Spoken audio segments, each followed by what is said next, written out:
Le 12 décembre, on inaugurait au MAB, patrimoine du Conseil général de l'Allier, la nouvelle exposition du musée.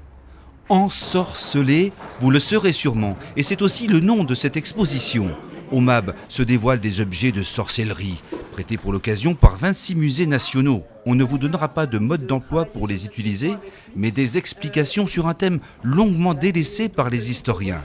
Au travers d'instruments de rituels et autres talismans, vous découvrirez la richesse et la variété de pratiques et de croyances venues du fond des âges. Ici, l'ambiance et la scénographie de Jean-Michel Fury vous invitent au mystère, et cette nouvelle exposition au MAB, c'est du sérieux. Aujourd'hui, on pense que la magie, c'est simplement de la prestidigitation, alors que ce n'est pas du tout le cas. C'était des pratiques qui étaient beaucoup plus poussées, beaucoup plus compliquées. Il faut penser que la magie et la sorcellerie ont été pratiquées dès la préhistoire et que les Grecs et les Romains ont hérité de cette tradition et ont constitué véritablement une magie particulière qui est traitée dans l'exposition ici. Un des objets les plus marquants, c'est peut-être la figurine d'envoûtement qui est transpercée de 13 aiguilles, qui provient d'Égypte, d'Antinopolis, et qui est aujourd'hui conservé au musée du Louvre et qui a été prêté et qui est véritablement un des plus beaux objets. Mais il y a aussi la calotte de chevroche qui est un objet astrologique et qui est aussi un objet très important. 6 grandes thématiques vous sont ici proposées.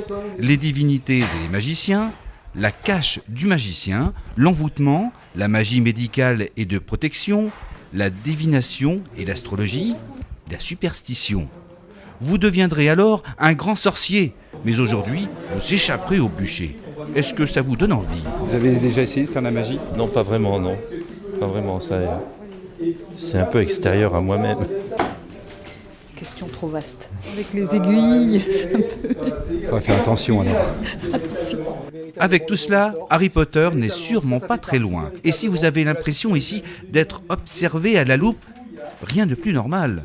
Vous vous trouvez dans une exposition bizarre et étonnante. Une exposition sur la magie, ça peut paraître étonnant dans un musée, mais en fait, c'est pas une première expérience, puisqu'une exposition sur la magie et la sorcellerie a déjà eu lieu au musée d'Argentomagus dans l'Indre et au musée de Jublain en Mayenne. C'est un sujet qui est peu étudié par les archéologues, mais pour lesquels on commence à faire des découvertes. Et donc, ça nous semblait judicieux de faire cette exposition aussi et de mettre en lumière certains objets de notre collection. Ensorcelé, magie et sorcellerie dans l'Antiquité. Une exposition complètement désenvoûtée, visible au Muséum de Beaujeu jusqu'au 20 septembre 2015. Qu'aucun ne sort. Vous ne rêvez pas, vous avez 1 an pour venir voir et revoir cet univers étrange. Ça, si ce n'est pas de la magie, en fait, tout est dans le regard.